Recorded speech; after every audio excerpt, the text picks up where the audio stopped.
Walang malalim ang bulsa dito. Amen. Praise the Lord. So, makipagbukas po kayo sa akin sa 2 Corinthians 9:7. Ang sabi po dito sa 9:7, nakatasin ko Bible ko tayo.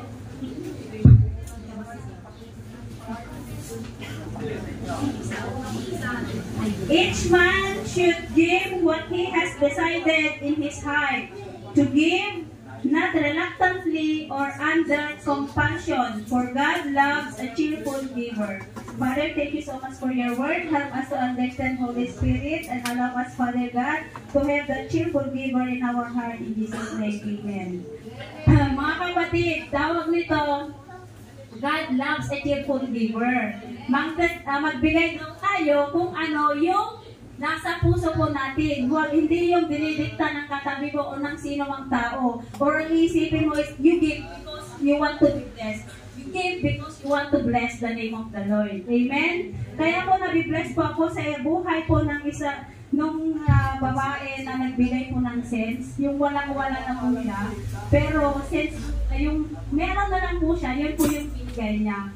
Alam niyo po, natatouch po ako sa buhay niya. Kasi po, ang Panginoon po, hindi po siya tumitingin sa laki o liit na yung binibigay.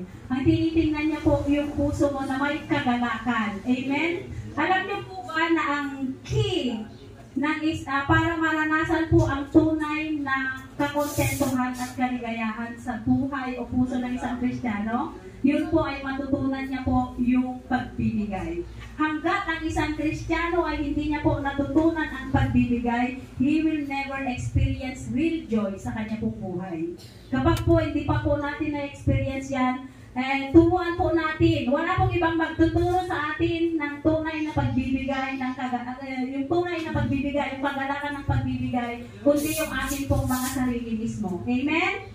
So, hawakan po natin ang atin pong mga kaloob, be that, like that woman na kahit ano pong meron po tayo, ibigay po natin ang buong po sa Panginoon, yung may kagalakan po. Amen? Huwag po natin tipidin ang Diyos dahil hindi niya po tayo tinipid kailanman. Amen? Praise God. Hallelujah. Father, we thank you. We honor you and we bless you, Lord, because you are a good God to us. Your grace and mercy, they are new morning, Father God. Your love to us, Father God, Lord, they are unfailing, Father God. Lord, tumingin man kami sa langit at ibaba man namin ang aming paningin sa lupa, Father God. Hindi po doon ang pagmamahal mo, Panginoon.